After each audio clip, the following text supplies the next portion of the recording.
So today we're going to talk a little bit about news. My name is Ashley. My Dharma name is Kuan Xin, which translates to vast heart, which is absolutely appropriate for what we're talking about today. The idea of having a heart that is spacious enough to deal with anything that comes up. I am not going to claim at all that I have the capacity to do that. It's very much an aspirational Dharma name, but it is um, it is the thing that is most useful when dealing with difficulty, whether it's difficulty in our personal lives, difficulty about what we read in the news, any difficulties we encounter. We can use the Dharma to enable our hearts to be vast enough to handle whatever we encounter. In theory, in practice, much harder, but in theory, that is what we're aiming for. So we will be talking about that. I want to welcome everybody online and in person. It's wonderful to see you all. And I also want to encourage you to participate. This is not a one-way discussion. You can all ask questions. In person, just raise your hand, and online, if you can raise your hand, that way I can see everybody and respond accordingly. So we're going to go through 10 basic principles. The talk today is about using the Dharma to deal with the news. One of the things that we've heard a lot lately is people say, I want to be informed, but I can't stand to listen to the news because it's horrible. And I want to validate that. The news is horrible. I work for a news organization. My job is to read the news all day, every day. I promise you it's terrible. Whatever you've been reading, there's probably more and it's even worse. So there's definitely no shortage of misery that we can see, hear, encounter. And I also want to say up front that to the extent that people don't want to deal with it, I completely understand that. I have days at work where I have to get up and leave and go to the ladies' room and cry for a little bit and then go back to work. It is, it is really hard sometimes to take in all the information about what's happening and all the cruelty and the stress that people feel and the ways that we communicate about that. And so it is, I'm not going to sit here and tell you that it's easy and that you can read the news and it won't bother you. It is going to bother you. If you have any compassion, it's going to bother you. But there are a lot of strategies that we can use. The Dharma is full of strategies for dealing with these difficult things. And so I'm going to go through 10 points. I hope that the 10 points, there's at least one of the 10 that is useful to you. Maybe not all of them, but one of the 10. So the first point is to understand that news is a construct. The Pali word that you might use to describe it is sankhara, something that's constructed. It is constructed. It is constructed on multiple layers. So the first thing I want to mention, and everybody probably knows this intellectually if you think about it, but we don't always bring it to the forefront of our attention, is that there is an editing process that goes in delivering the news. And that editing process has a negativity bias. It is meant to bring out the things that you need to be informed about. I mean, that's why people say they watch the news, is because they want to be informed. But why do you want to be informed? What is it that you need to know? And what you need to know are the things that are problems, the things that are threats, the things that are negative. You don't need to be warned about the thousands of people in your neighborhood who are safe and kind and loving. You need to be warned about the one person who's committing crimes. So the news is inherently going to have a negativity bias. You don't need to be told about all the businesses that are fair and honest to their customers. You need to be told about the one that's ripping people off. You don't need to know about all the acts of kindness in the world. You need to know about the conflict. So it is going to inherently be negative. And some news organizations, like local news, TV local news, will try to mix in some nice things, like usually local sports. Our team won the hockey game, yay. Like everybody's happy about that. But for the most part, it's going to be negative. And so it can be very depressing if you take that in and think that that's all that there is. So on any given day, there are about 400,000 babies born. And on any given day, about a little less than 200,000 people die. And you're probably not going to hear about that. You're not going to hear about the fact that there are more people born than die. You're not going to know who's born and who dies. But you might hear about the one very important, supposedly important person to our culture who died. That might be in the news. And so there's like all these things happening in the world that aren't covered. And one of the best things we can do is just keep perspective about that, that there are thousands, if not hundreds of thousands, if not millions of acts of kindness around you every day, that people are doing all the right things every day, that they are doing what they're supposed to do. And that doesn't make the news because that is the norm. That is how we expect people to behave. And so what you're hearing about in the news is the outliers, the things that are terrible and difficult.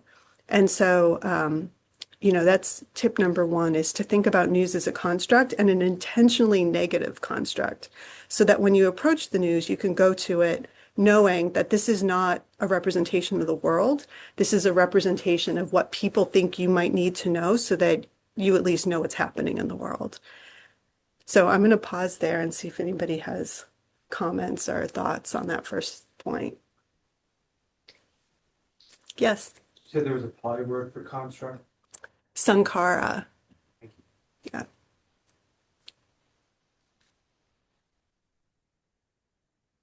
Okay.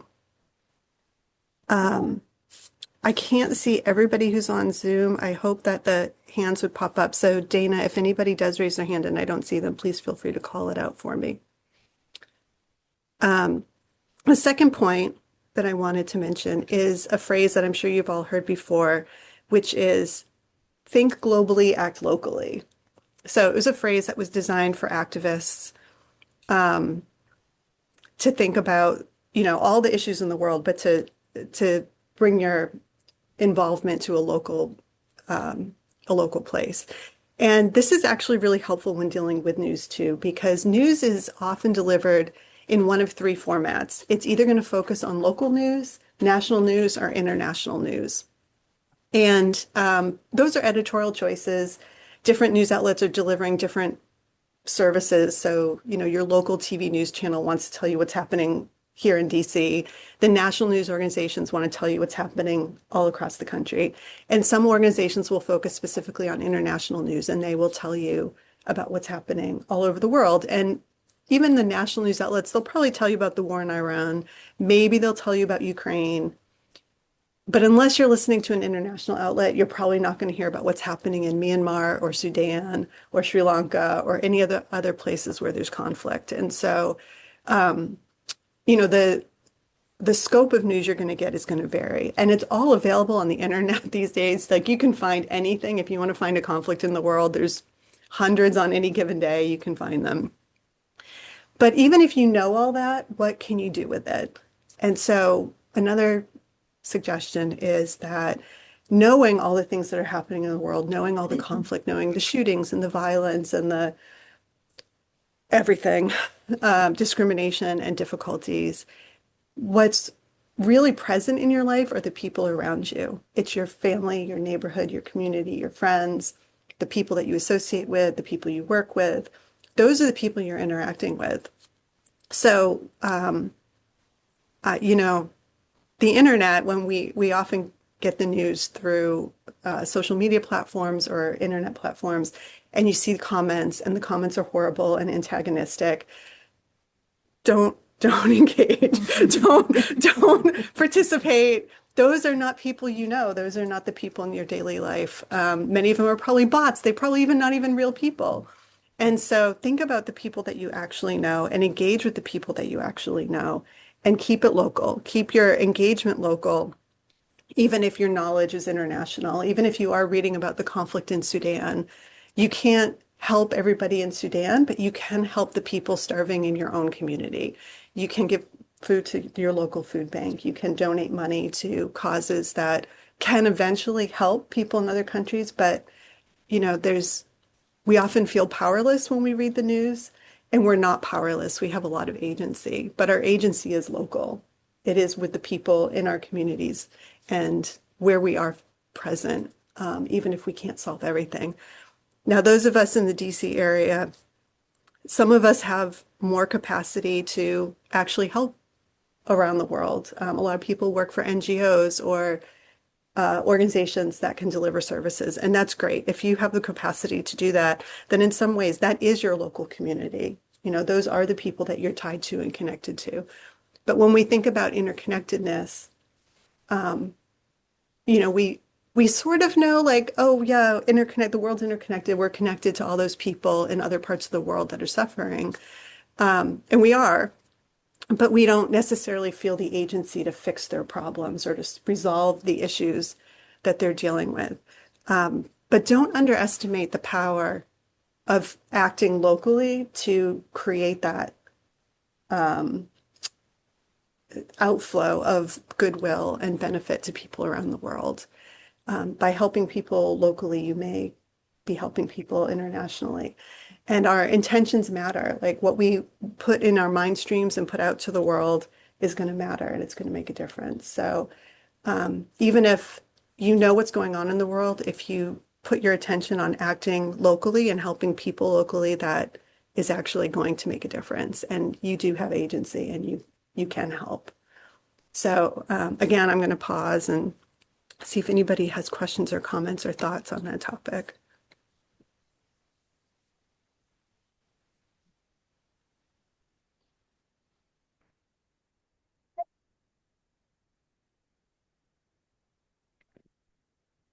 All right, we'll move on to point number three. Point number three, dependent origination. At the risk of being a little too philosophical, it is really important to think about our suffering when we read the news in light of dependent origination. So one of the reasons nobody wants to read the news is because it makes us feel terrible. And it does, it makes us feel terrible. But that feeling is also part of a process. And if we think about it as a process, it helps a lot. So there is a sutta, Majjhima Nikaya 18, the Honey Cake Sutta, which is a really beautiful description of what happens when people come into contact with things they don't like. And I'm going to paraphrase first and then read a direct quote. So the paraphrase is that people become upset because they see, hear, smell, taste, touch, or think about something, and then a chain reaction ensues. So the direct quote is, sense consciousness arises dependent on the sense organ and the object. The meeting of the three is contact. Contact is a requirement for feeling. What you feel, you perceive. What you perceive, you think about. What you think about, you proliferate. What you proliferate is the source from which judgments driven by proliferating perceptions beset a person. This occurs with respect to the objects known by the senses in the past, future, and present. And that is a perfect description of what happens when we read the news, or read or hear or watch, depending on how we take in the news, whether it's print media, television, or radio. But we have a sense organ that comes into contact with these words or sounds. That's contact. Contact is a basis for feeling. Feeling is that positive or negative response that we have, or neutral, but it's almost never neutral with news. It's positive or negative. And then whatever you have that feeling, positive or negative, you're going to have perceptions. You're going to conceptualize about it.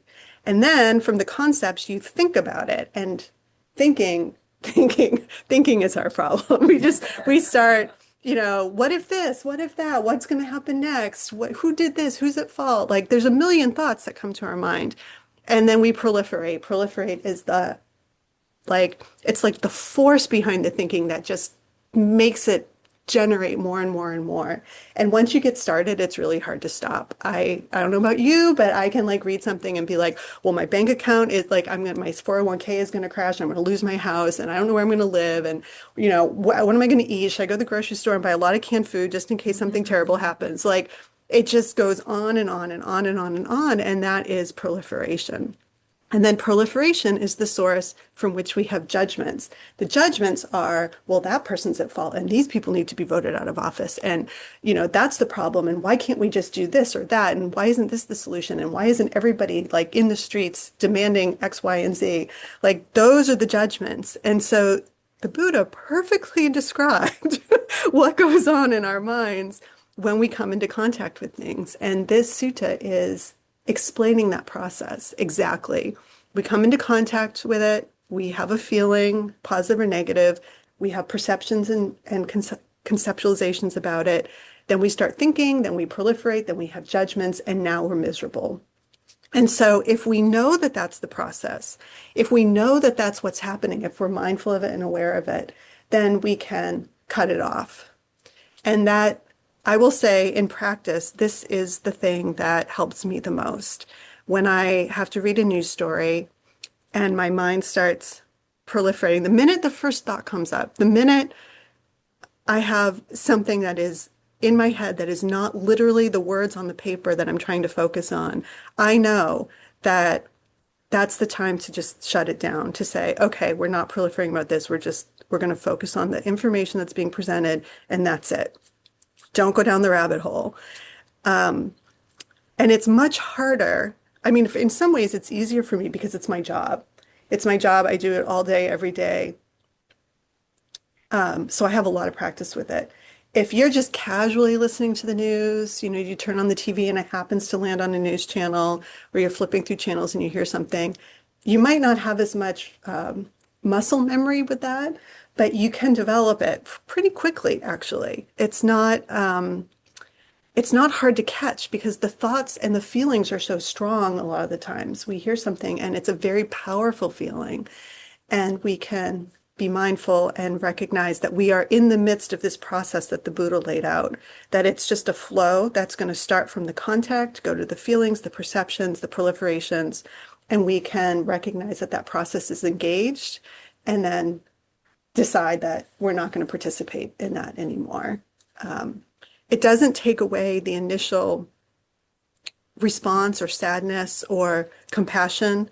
And in fact, very often when we read things, it will evoke feelings of compassion for people because we are reading about people suffering.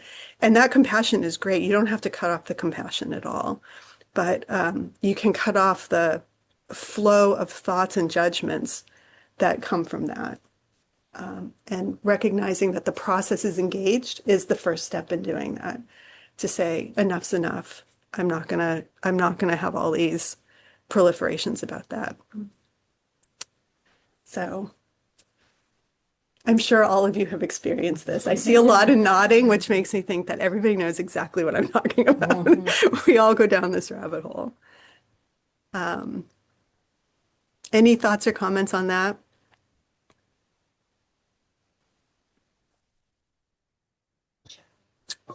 Oh, is there? It was a mistake. Oh, got it. Okay. Oh, hi, Jeff. Um, you're whizzing along, and so I had a thought about number one, if I can go back to number one. Of There's, course. there's one Substack I read, lest you think I don't read the news. And he has one of his reports on the weekend is a good news report. But his is interesting because he must do some good research. They're novel. They're moving. Many of them. Somebody say a real act of compassion, where there's some suffering. The person does whatever, and yes, oftentimes they're quite local, although it may be a matter of raising funds to send elsewhere. How much, I don't know, why can't the news have more of a balance that way? Why is that? Would that mean you wouldn't get so many clicks? Would that mean, I don't know, that feels like an assumption about, what we choose to give airtime to. So I was Yeah. curious about your having working in the industry. What's your senses of that? So every news organization kind of develops its own editorial model. And actually, I'm glad you asked this because this is a really good place to say that there's so many sources of news now. It's not just traditional news media. It's not just, your three big networks, ABC, NBC, CBS. It's not just cable news. It's not just radio. It's not just the big newspapers, your local newspapers. It's social media and it's Substacks and it's websites and it's influencers, news influencers. News influencers make me insane, honestly. There's and there's news arms of political organizations. I see this a lot on social media where there's like podcast or video content from groups that are politically aligned and they create their own content and talk about the news in their own way. So it's not like there's just one kind of news. I am definitely coming from the perspective of traditional news media. That is where my background is. And the stuff that you see on social media and the stuff that comes from political organizations is often designed to provoke engagement. They want engagement, and engagement requires more emotion. So they are trying to get clicks and they are trying to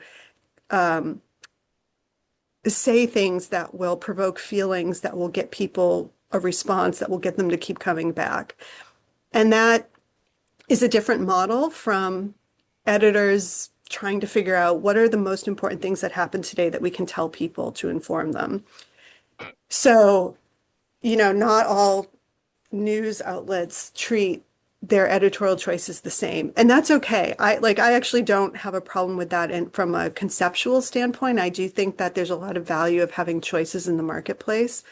As a Buddhist, I also think that the precepts are important and that, telling the truth is important and not contributing to people's suffering is important. So I think from an ethical standpoint, some outlets are better than others. From a legal and journalistic standpoint, everybody should be able to say what they want.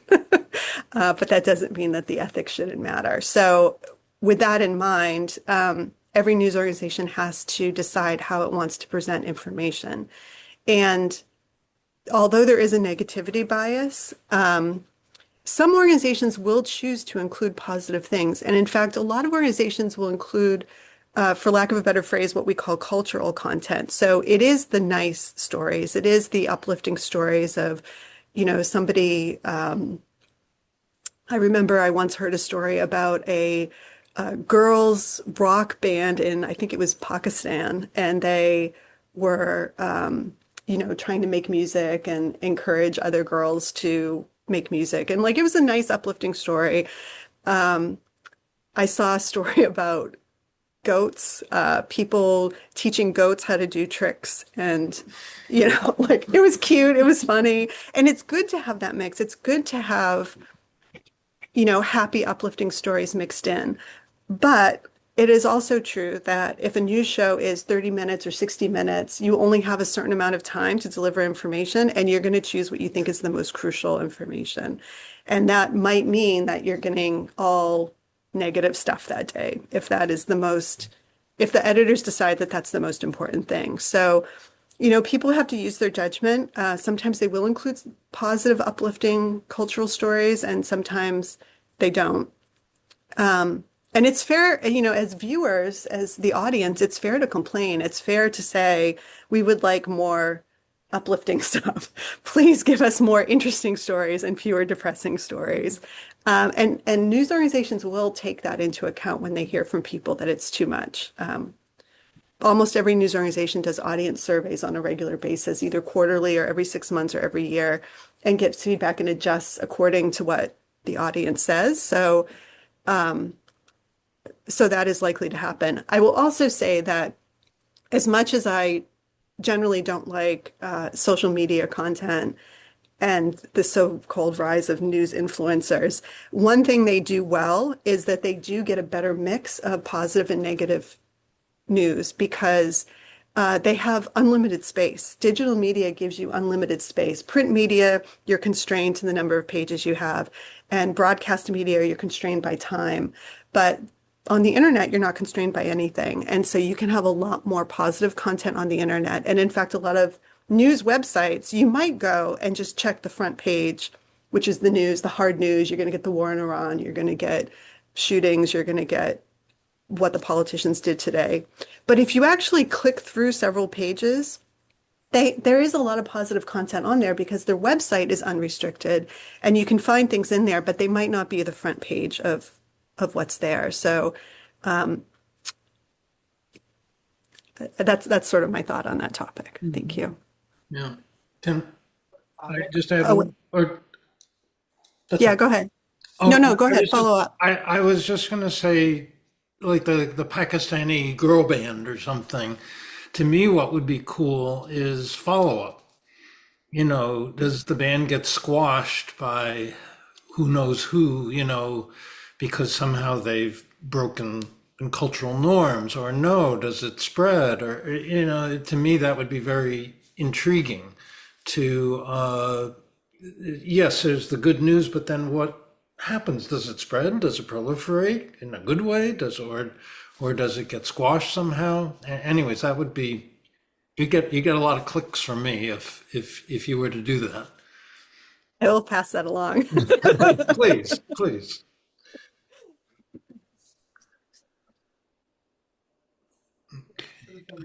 My Okay, I hand think you now. might need a microphone.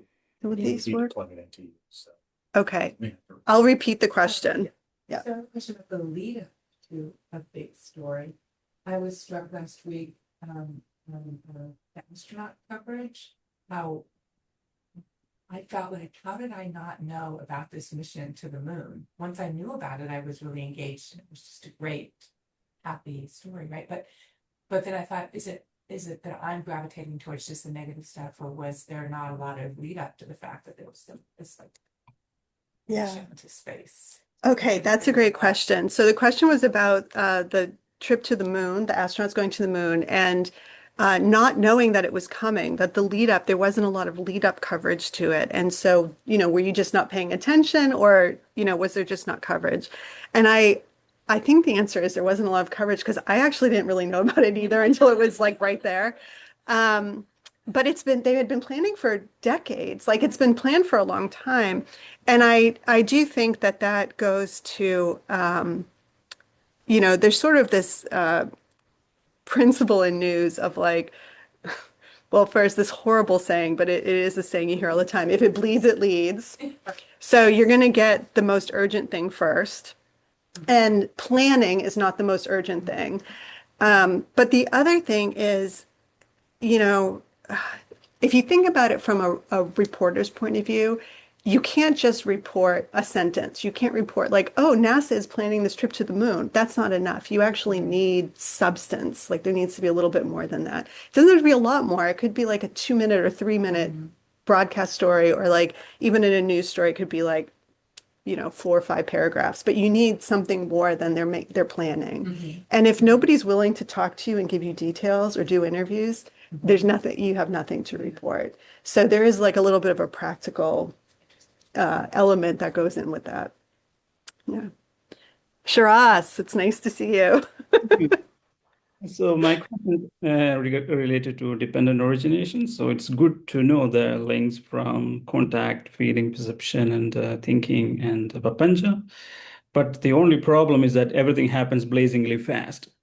So where we can cut off the link easily. For me, it's much easier not to in contact with the news itself, not to generate the contact. So that's my question.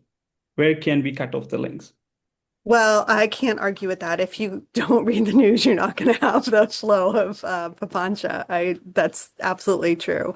However, it is also true that you don't have to cut it off in the middle of the chain. You can just at some point recognize that the process has happened, that you're already at the thoughts and the proliferation and the judgments. And then you can walk it backwards. Like now I'm at the judgment where I hate everybody in charge. Like I'm already there. So how do I walk it back? What were the thoughts that led up to that? And then rewind and just go back to what the initial thing is that you saw or heard. And it's enough to know that the process is happening and then to stop continuing going forward with that. You don't have to stop the thought the minute it arises. If you can, that's great. But most people, that's too much to ask. But it is reasonable to say that once you are at the point where you're feeling stressed, to know that you're feeling stressed and to know how you got there. And then the next time you will stop sooner. And then the next time maybe you'll stop sooner. And the more practice with it that you get, you'll cut it off earlier. You know, like you're not going to stop the process from happening because it is fast, but you can recognize how you got there, walk it back, and just understand how it developed, which helps you see your own mind. Because honestly, in Buddhist practice, that is really our goal. We're trying to see what's going on in our mind. And so if we can walk it backwards, that gives us a lot of insight into how we got there. And then we can understand the process. And if we understand the process, we will catch it earlier and earlier in the process. Yeah, it's good to know. And I have a question related to the first point regarding the negativity bias. Yeah. Should a news organization have an obligation to provide statistics? For example, a plane crashed, so they can report the number of plane safely landed in all over the world, and that will help people to not to be anxious when they catch the next flight. Yeah, 1,000 planes landed safely today and one didn't. There is actually a lot of debate in news organizations about how much to say that, how much context to give. A lot of stories, if you look closely, you will actually see something like, it'll say something like the vast majority of flights land safely. You know, the FAA is very careful in how they govern air traffic control. There's usually a line in there that refers to that, but it's often not direct. I see a note that we're losing your sound. I don't know. Can you hear better now? Okay. I'm just leaning too far away from the computer, apparently. So there is often a nod to that concept, but it's not explicit. They often don't use statistics. But again, this is one of those things where if people said, like, we would really like to see the statistics, it would be helpful, they might be responsive. But again, these are just people making their own judgments, and they're people, you know, they have their own opinions about what's important and what isn't, which is why it gets delivered the way it gets delivered. Thank you. Sure. Yes. So maybe you'll get to this, so forgive me if I'm getting ahead, but my problem isn't so much when I read like news in a news site or a periodical or something like that. It's when I receive articles through social media or text or whatever from friends, and there's sort of the expectation of you should be as outraged about this as I am. And maybe I am outraged, but I don't have the my nervous system can't deal with just constant bombardment. And I have friends that are like really just into the negative news, really just like grab onto it, and I just can't get in there with them. Yeah. So the question was about not even so much intentionally looking for the news, but being bombarded in social media with stuff from friends or that's in your feed, your algorithm that just comes at you and that you didn't intentionally choose. And I think my response to that would be, yeah. It is really hard because people want us to be outraged by the same things that they're outraged by. And so, you know, there's a lot of sharing and stuff that goes on. And you know, that's in some ways that's almost more of an interpersonal issue than a direct, you know, editorial issue, because what your friends are bidding for is connection. They're bidding for that sense of shared values and shared understanding. And so we have a couple choices when those come up. One is to just scroll past it and not deal with it at all. Another is to engage and to say, yes, that's terrible, and then, move on. And that's almost a different problem, but in some ways the honey cake sutta, that concept of contact, feeling, perception and conception, thoughts and proliferation, that's the same. Like when you say your nervous system gets overwhelmed, that is what's happening in our nervous system. We're having feelings and then thoughts and even, thoughts can be so subtle, like they're not even verbally formed thoughts. They're just these undercurrent waves of negative emotion that surge like waves, and our nervous systems get overwhelmed by them. And so knowing that that process is happening is half the battle. It is the same process, even if it's a different trigger. And so, it's fine. Like I said, sometimes at work, I get up and leave the room and go cry. Like, it's okay. It's okay to get overwhelmed, and it's okay to think, I just don't want to deal with this right now. But from a Buddhist perspective, from a practice perspective, we just want to know what's happening. This is what's happening. This is the process of how it's unfolding in my experience. And it's sticky for me because they're people I care about, and I, Yeah. Kind of understand their suffering to an extent. And it just seems so callous just to say, Yeah. too bad for you. Yeah, that bid for interpersonal connection and validation and understanding is, it's people want that. They want to feel heard, and they want to feel that everyone cares about the same things they care about. And it's, even if you acknowledged, say they post 10 a week and you acknowledge one or two of them, like that's something. You don't have to engage with everything, but you are at least acknowledging something. Been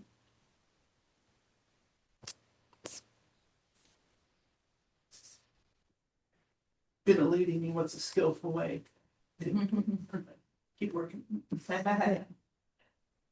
All right. Then the fourth point is this Zen concept of don't know mind. Don't know mind, which, or beginner's mind is sometimes called. I really love this, actually. This idea that you don't know. You don't know. And I will also say reporters don't know, editors don't know, politicians don't know, nobody knows. Nobody knows what's going on. We all think we know what's going on, but like nobody knows what's going on. Things are not what they seem. And one of my favorite suttas that talks about this is Samyutta Nikaya 35.91. Whatever you think things are, they are always becoming otherwise.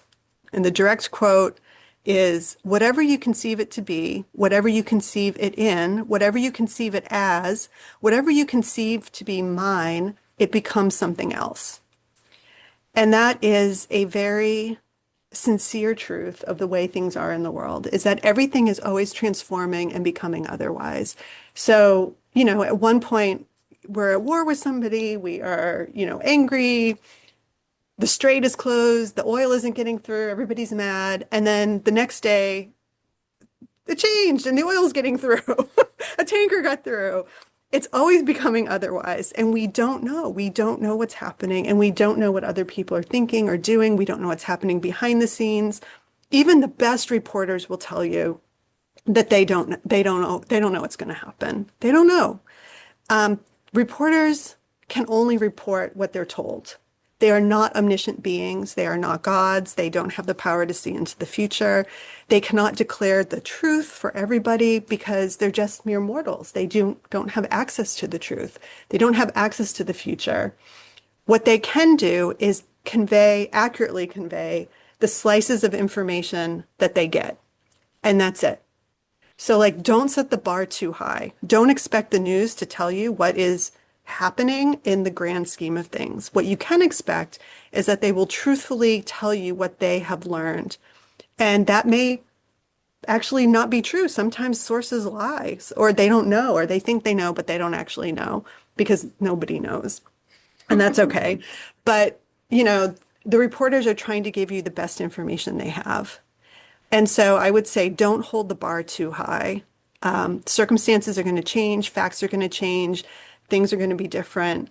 Whatever you think is going on, it is becoming otherwise. It is becoming otherwise right now as we sit here. Things are happening that we don't know about, and things are becoming otherwise. They might be becoming otherwise for good. They might be becoming otherwise for the worst. We don't really know, but they are definitely changing. And so if we don't have fixed ideas about what's happening, which I think is the most important part, our suffering will come down a little bit. So that same sutta continues. By not conceiving, they don't grasp at anything in the world. Not grasping, they're not anxious. By not being anxious, they personally become extinguished. So when we think we know what's happening, we are grasping onto our ideas, our views, our opinions, our quote unquote facts, all the facts that we have. We're grasping onto them as if they are something that we can grasp onto. But the facts are changing every minute. The earth is shifting under our feet every second. Metaphorically, of course. I mean, I'm not a geologist, maybe it is literally, but metaphorically, the earth is shifting under our feet all the time. And so by not grasping onto our thoughts about what the facts are, we won't be as anxious. And that don't know mind is important. The part that's hard about don't know mind is it requires a lot of humility. The humility to accept that you don't know all the facts, to not know and to be okay with not knowing. A lot of people are very uncomfortable with not knowing, especially like for a lot of us who grew up in very dysfunctional or traumatic homes. You know, you have the sense of like vigilance, hypervigilance. You want to know what's happening because that's where safety comes from. And it can be really scary to not know. But you know, we don't know. And I think there is a certain amount of sensitizing ourselves to the not knowing and to knowing that our knowledge is imperfect and to not having to hold on to stories about like what happened, what is happening, what will happen, to just hold all of that very loosely because you might be surprised by what actually comes about and what does happen. Which brings me to my next point, which I'm going to tie these together, which is that everything is impermanent. Everything is impermanent. Whatever the situation is now, the front page of today's newspaper is going to be different tomorrow. And a year from now, we're going to look back and be like, oh, that.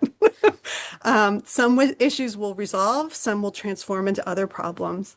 And if you just think about the front page of the news 10 years ago, 20 years ago, 30 years ago, if you're that old, you know, what was news in the 1970s is like, we're not even paying attention to that now. We've moved far on from that.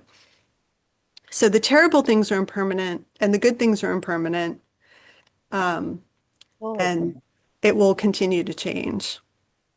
The stock market's going to go up, the stock market's going to go down. Housing values are going to go up, housing values are going to go down. Politicians we like are going to get elected, politicians we like are not going to get elected. And so it's just going to be this constant flow of change. So I will pause there, and if anybody has comments about impermanence or not knowing, please feel free to speak up.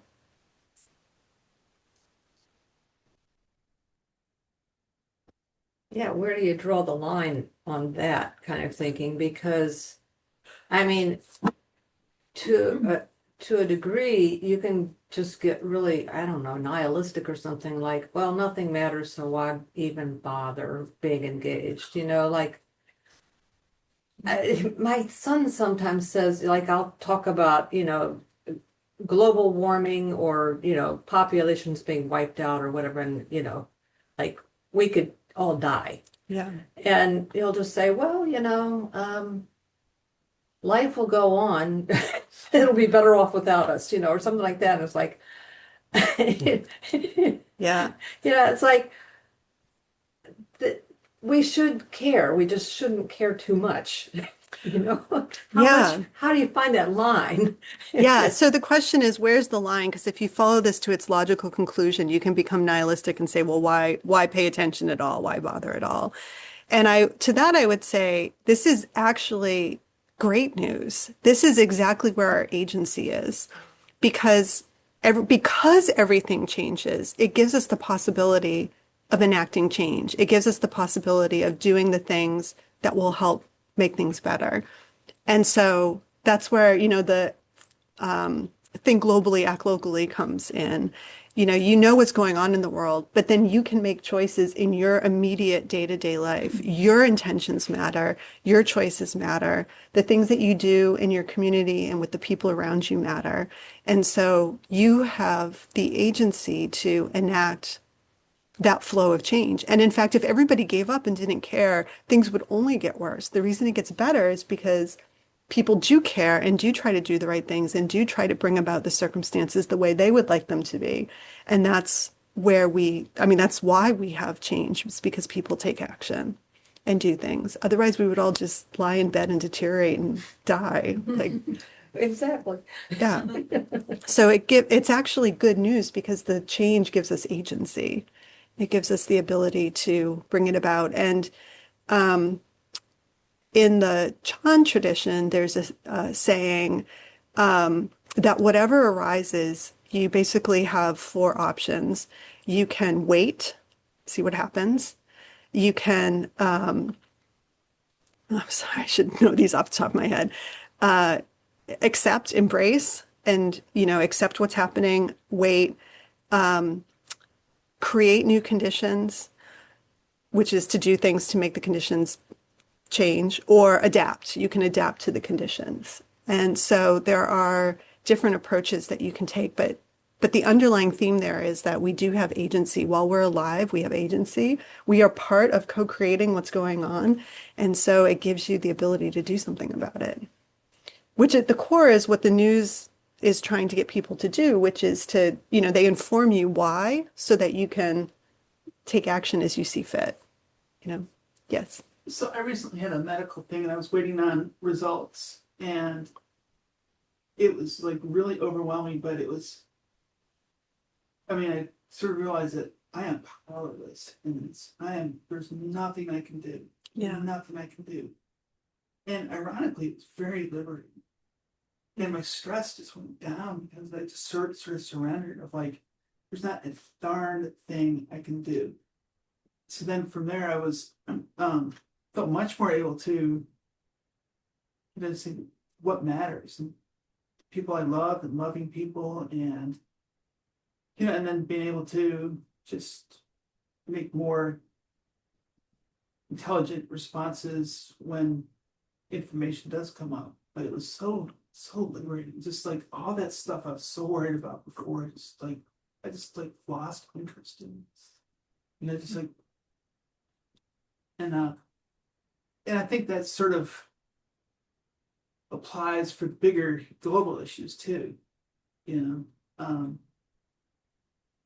I can get swept up in things I can't control and fighting for control that doesn't exist, or I can just try to do the next right thing in the moment. Mm-hmm. Yeah, exactly. The comment was about having a medical issue and waiting for results and realizing that there was no way to control what the results were going to be. I don't know why I'm getting feedback here. Ashley, we could hear. Oh, you can? Oh, okay, perfect. I won't repeat it then. People need to mute their mics. That's why you're getting feedback. Okay.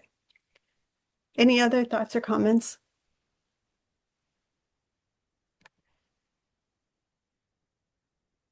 Okay.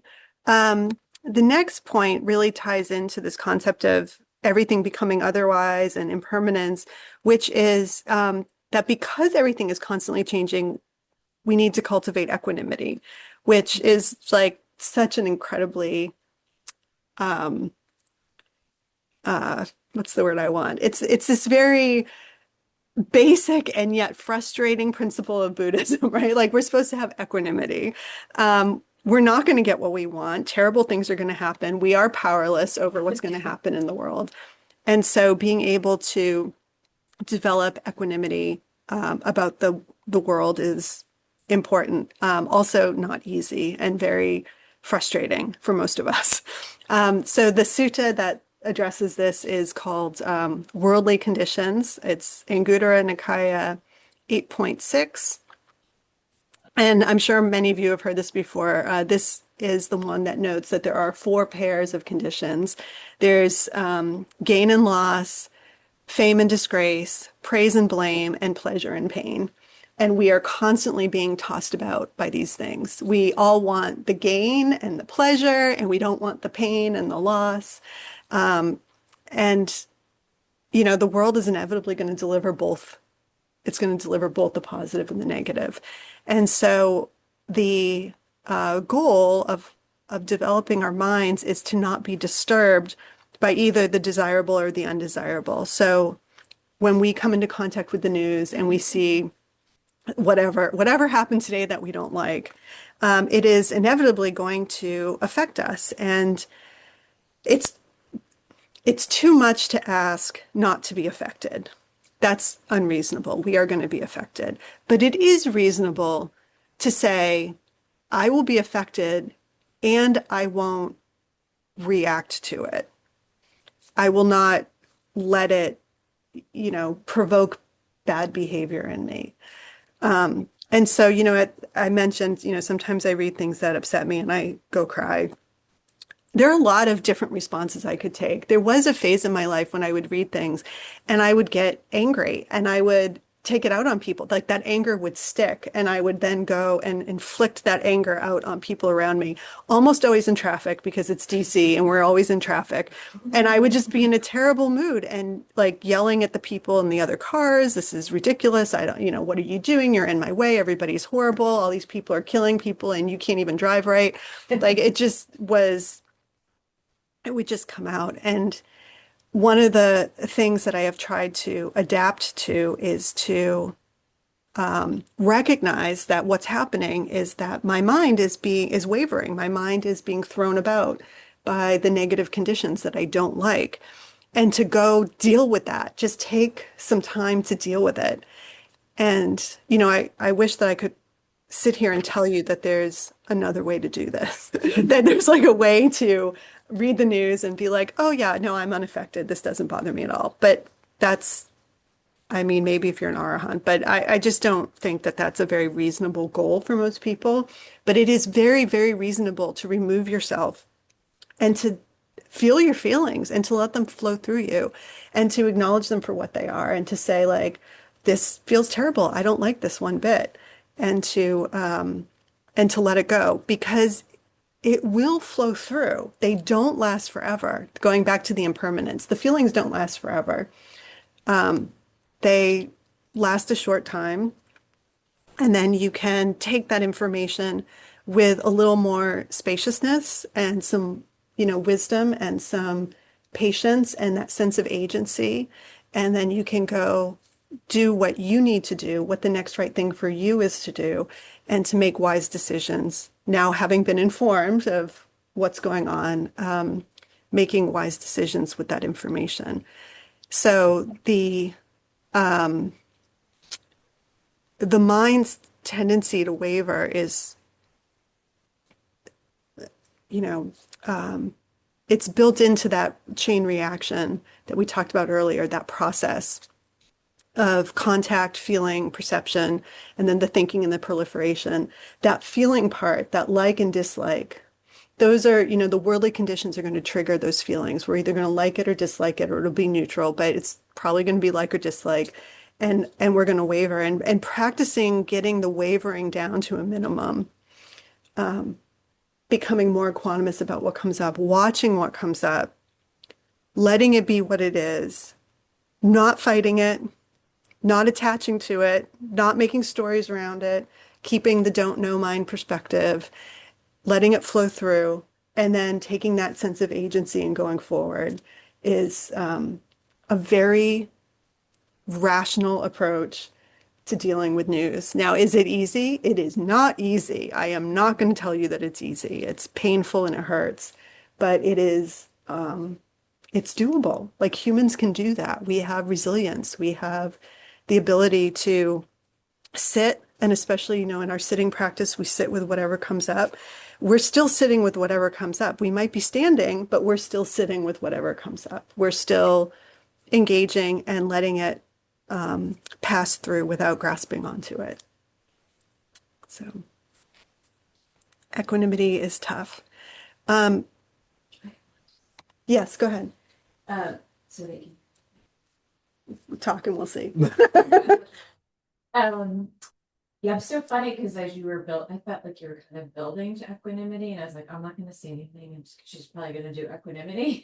Then sure enough, and I think for me, my reaction is anger, like things that not just news, but I work with older adults, and I'm in managing their health situations, and there's a lot of things in the healthcare system that make me really mad as we go along trying to resolve issues.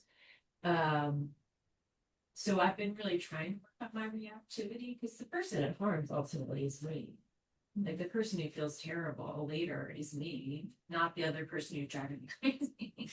So, I think I always try to say the breath is with me. Like I always have the breath, return to the breath, and taking the pause. And we're trying to like not do the first thing that comes to me, which is usually something mad. But it's a struggle. I mean, it's such a beautiful word, equanimity, and it's such a beautiful concept, but it's hard. So I just acknowledge that too. Can you all hear that? Good. Okay, great. All right. This may be way too off topic or too big a topic or whatever, but how do you sort of pass on those skills to like children or whatever in your life? Because there are different levels of maturity and how much a skill can even be at a certain age and whatever. But kids hear a lot more of the news than you think they do sometimes, and they don't know how to deal with it, so they may not have the skills that you're talking about, but how can we help them, just know how to deal with the feelings they have and Well, I'm definitely not an expert in like child psychology or childhood education, but I do think that a lot of times, I've heard people say that kids pick up on the what they call it mirroring, I think is the phrase, where they pick up on how the adults around them behave. So if you're watching the news and they hear it and you're sitting calmly and they seem distressed or agitated and you say like, well, how do you feel about that? And you can stay calm. It helps them stay calm. And I'm thinking of when my son was little and he would, he'd fall and scrape his knee or something. And, obviously their first instinct is to cry a lot, dramatically.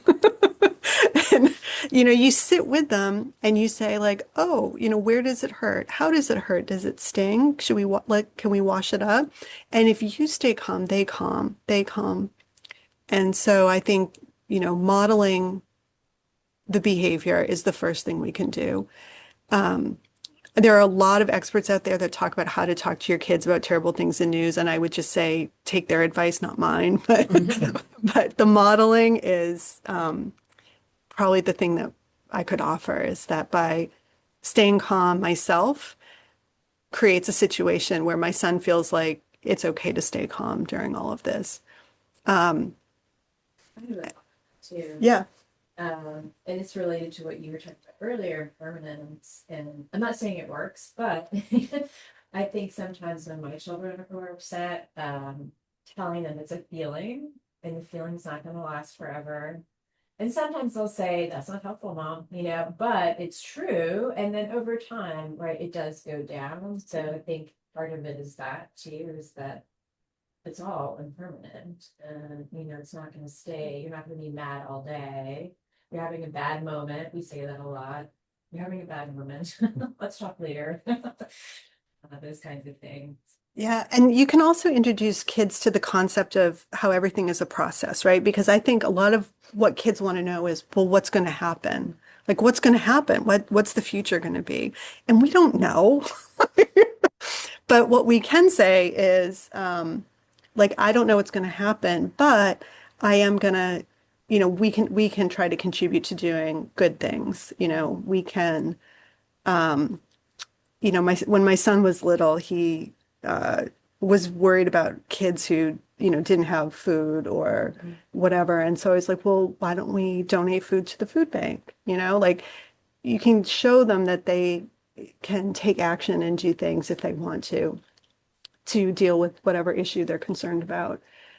Even if it's little, cut it when he grew his hair really long, we cut his hair and sent it to like a locks of love type organization where they can use the hair to make wigs for kids with cancer. Like any little thing that they can do to contribute makes them feel like they have some agency and power so they don't feel powerless and overwhelmed by the things that are going on.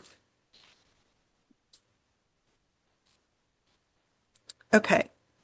My seventh point is karma. Karma is real. Karma is real. I know not everybody believes in karma, but I want to mention this because a lot of times what people say is, I hate reading the news because people are getting away with it, whatever that means. They're getting away with it. They're doing things that are terrible and they get away with it. They see people in power being abusive. They don't see people being punished. They see harms being committed without consequence. And it's very, very frustrating. But there is a lot in the Buddhist text that talks about karma. And I'm going to just say as a cautionary measure, what we don't want to do is wish that people get their comeuppance, right? Like we don't want to sit there and say, I hope karma kicks you in the butt. That is our own ill will, and that is our problem. In Majjhima Nikaya 7, it talks about ill will, anger, resentment, and contempt among the many, many defilements that we have that need to be overcome. So for our own sake, for the sake of our own karma and our own spiritual well-being, we do not want to wish ill will or resentment on others. We don't want to wish that they get their karmic comeuppance. But the flip side of that is that we can still trust that it will happen. And in fact, there is a sutta where the Buddha said that one of the best ways to deal with resentment towards people is to understand that they will be the recipients of the fruits of their actions. So in Gudara Nikaya 5.161, the Buddha says, quote, you should focus on the ownership of deeds regarding individuals. That person is the owner of their deeds, heir to their deeds. Deeds are their womb, their relative, and their refuge. They shall be the heir of whatever deeds they do, whether good or bad. That is how to get rid of resentment for that individual. And so if we don't wish ill on them, but recognize that they are going to receive the fruits of their deeds, it is a way of understanding that we don't have to be angry and we don't have to inflict punishment on people. We don't have to see them get their punishment. We can trust that karma is working. And in fact, what I would say to you, you might think that this sounds bonkers, but I've worked in news for over 30 years. And I see news as the unfolding of karma. People are creating karma and other people are receiving the fruits of karma. And by that, I don't mean blaming the victim at all. I mean, I'm thinking of a very specific example and I cannot remember his name at the moment, but there was a politician in the 90s that was doing all kinds of ridiculous things who just got arrested for, I think it was for abuse of a minor. I don't remember the charge. I should have looked it up before the talk, but this person 30 years ago was engaging in all kinds of terrible behavior and now he's being arrested. So you didn't see it at the moment, right? You didn't see the behavior and then immediately see the consequence, but it did unfold. The fruits of his actions are unfolding and he is getting the consequences of his action now.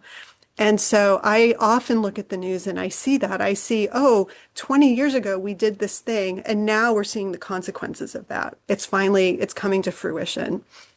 And if you look at news over an extended period of time, it does seem to unfold that way, that there are actions and consequences, actions and consequences. And so while we don't want to wish ill on anybody, we can trust that that process is playing out. And the other thing that can do is inspire us to want to take only beneficial actions. If we believe that it's going to unfold and that we will get the results of our actions, then we want to do beneficial actions so that we won't end up with the negative, harmful fruits. We want to act in skillful ways because karma will unfold, and whatever we do will create results in the long run. And that includes our individual action and our collective behavior. Like, we want to make good choices for our country so that the country has beneficial fruits. And we want to make good choices in our personal lives so that our personal lives have beneficial fruits. So, thoughts about karma? Nobody wants to talk about karma. I have a question. Yeah. So here you say this is not about having more brain. But what is the benefit of a faith in karma for other people's karma? How is it helpful to have it? What does faith do to help make it better? It takes away our personal need to get vengeance or to see, like, make justice happen, make justice happen. Our justice system is flawed. There are many, many reasons to think our justice system is flawed, so you can pick your own reason. But one of the problems, which is good or bad depending on how you look at it, is that in order to convict someone of crimes, you have to have proof, you have to have evidence, you have to be able to put it together coherently and present it to a judge in a way where it's beyond a reasonable doubt that the person did the thing. And we know perfectly well that there are people out there doing terrible things that you can't prove. There's not enough evidence or proof of it. And so they might not ever be held legally accountable for their actions. But that doesn't mean that they won't receive the fruits of their behavior. It just might not show up in the way we want it. And that's why we're mad, right? We're mad because we want to see justice. We want to see justice our way. We want to see justice unfold in a way that's tangible, that on our timeline, that makes us satisfied about the outcome. And so recognizing that karma unfolds in its own way gives us confidence that we don't have to make it happen. We don't have to push it. Now, if it's possible to convict someone of a crime and they've committed the crime, great. The justice system should work. It should hold people accountable, but it is inevitably going to be flawed. And so we can let go of saying, it's not fair. Nothing's ever going to happen to this person. They're going to get away with it forever. They're not going to get away with it forever. It just might not show up in the way that is visible to us. We might not get the satisfaction of seeing it ourselves. Do you know what I mean? It's okay. It's a big one to swallow. Yeah. But then the flip side of good karma, or doing good, That's right. is there too. The flip side of doing good karma is there too. Doing good actions will produce beneficial results. Which we may not see. But Which we may not see. through there. Yeah. Sometimes. Yeah, absolutely. Okay, the last couple points quickly. Number 8 is to stabilize the mind. It is obviously, we've talked about how hard all of this is, how hard it is to see the process unfolding of contact and thoughts and proliferation. And we've talked about how hard equanimity is. Like, all these things are hard. Even trusting karma is hard. But if we meditate regularly and stabilize the mind, then we have a better capacity to not waver, to be less likely to be tossed around by the likes and dislikes. And stabilizing the mind is important, like to have a regular practice of keeping the mind stable so that when these things do come at us, we're less likely to be tossed about. That's just, obviously, that takes time, commitment, regular meditation practice, but it does help. The other thing is stabilizing the mind by making good choices about how you're getting information. So, as I said, there's different kinds of news sites. There's social media, which is often filled with more opinion and more inflammatory material. unverified allegations, and in some cases, just flat out made up nonsense. I mean, I cannot believe what people post on social media. Some of it is bonkers, and legitimate news sites are more likely to report what they can verify, or at least reasonably verify. Like I said, reporters are not omniscient. They can't tell if a source is lying to them all the time. They can just use best efforts to try to corroborate everything. So the quality of the information is going to be better. But the fictionalized nonsense is absolutely destabilizing. And sometimes when I'm looking at social media and things come into my feed, I'll read something and I'll be, what? Like a visceral reaction. And the minute that happens, I know, like, this might not actually be true. Like, don't take for granted that this is real. This could just be somebody making things up. You don't actually know this. This is where don't know mind helps. Like, this might actually not be true. Don't get sucked into the outrage. And so setting that aside, a lot of times I'll Google it and see if it shows up literally anywhere else, like on any news site. And if it doesn't show up anywhere else, there's a good chance that it's not real. So don't get caught in the processes based on fear, because they're not going to help. And this is where the Buddhist concept of guarding the sense doors is very useful, because if you carefully choose what you're going to engage in, if you choose print media over television, you'll get less emotionally charged information. Audiovisual formats are inherently contacting more sense gates, and so it's triggering more things at the same time.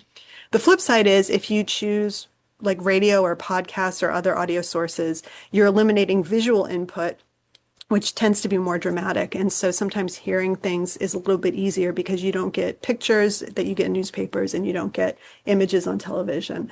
So just be careful about choosing the format that is going to be best for your personal preferences. And so Samyutta Nikaya 35.132, how do you define someone who guards the sense doors? Take a person who sees a sight with their eyes.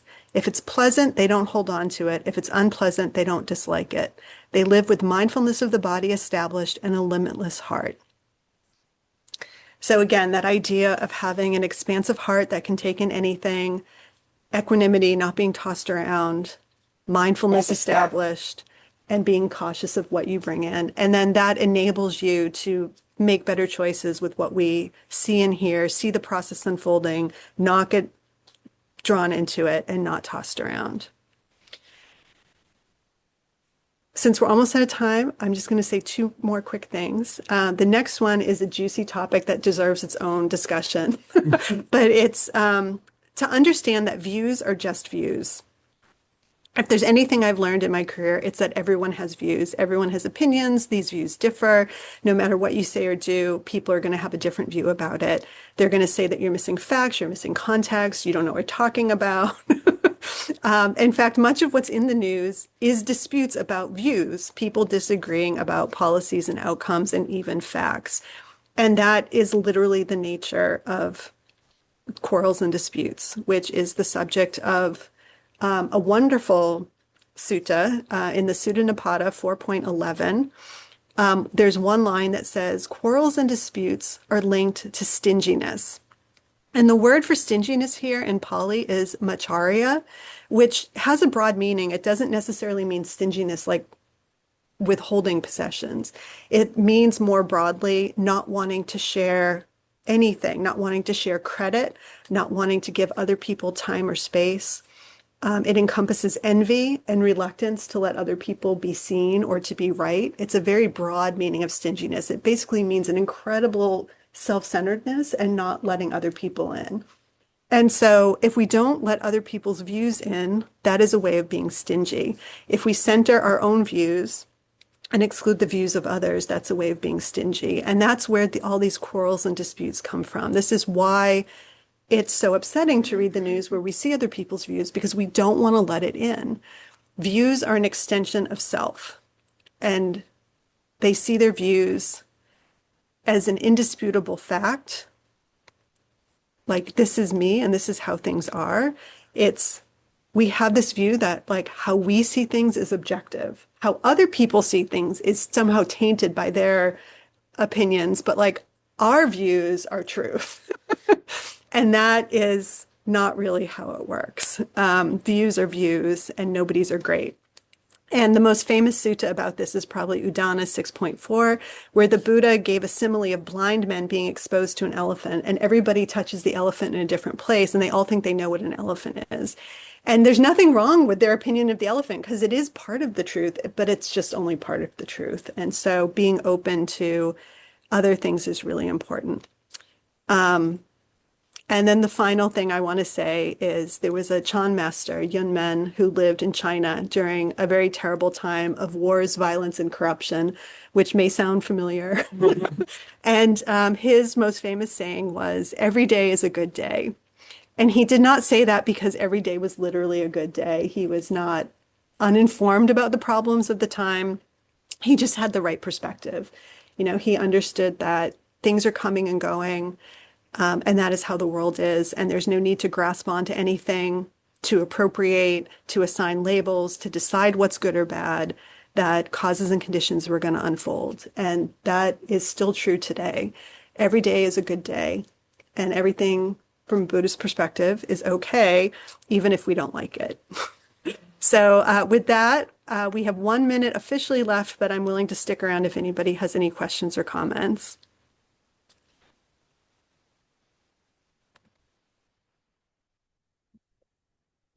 Shiraz. Yeah. So my question is, to a young person who is aspiring to be a journalist, do you recommend a career in media, broadcasting journalist, who is also a Buddhist practitioner, by the way, especially when there is no right speech news network to work for? I truly believe in my heart that people should go to careers where they feel like they can put into practice their beliefs. And I mean, one of the reasons that I do this is because I believe that it's important and I am capable of doing it. So if the person thinks that they are capable of doing it and they can bring their values to it and not be tossed about, then yeah, I would recommend it.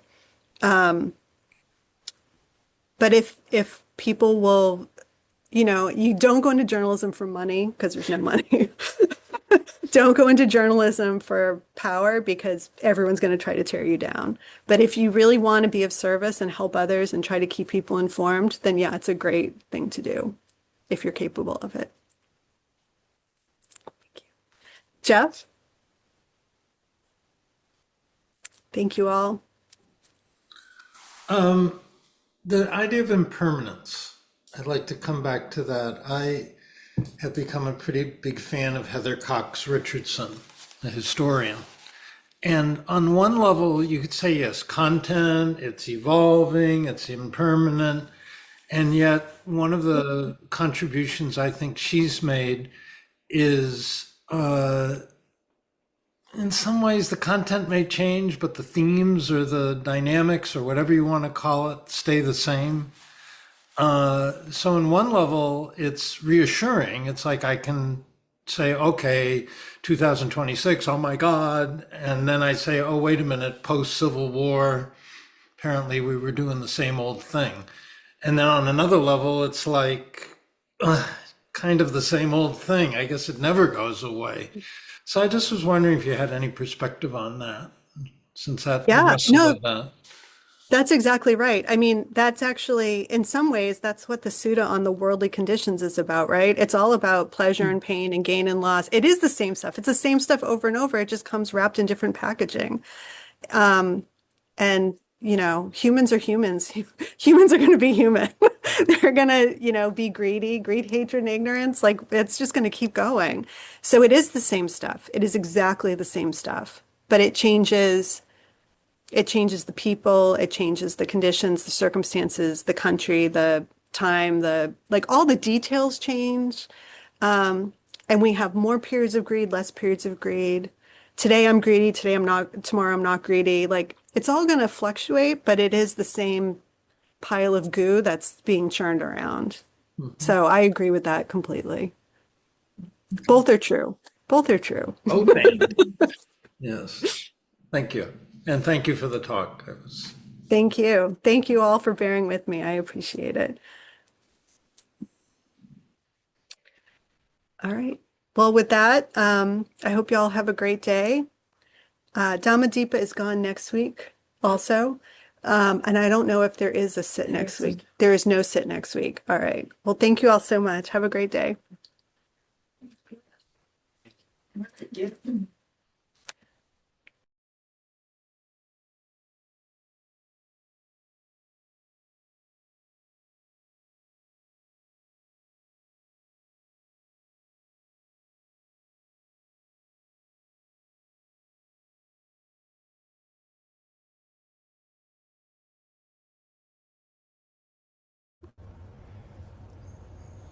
Hi, I don't know if I'm still on here or not, but can you hear me in the room?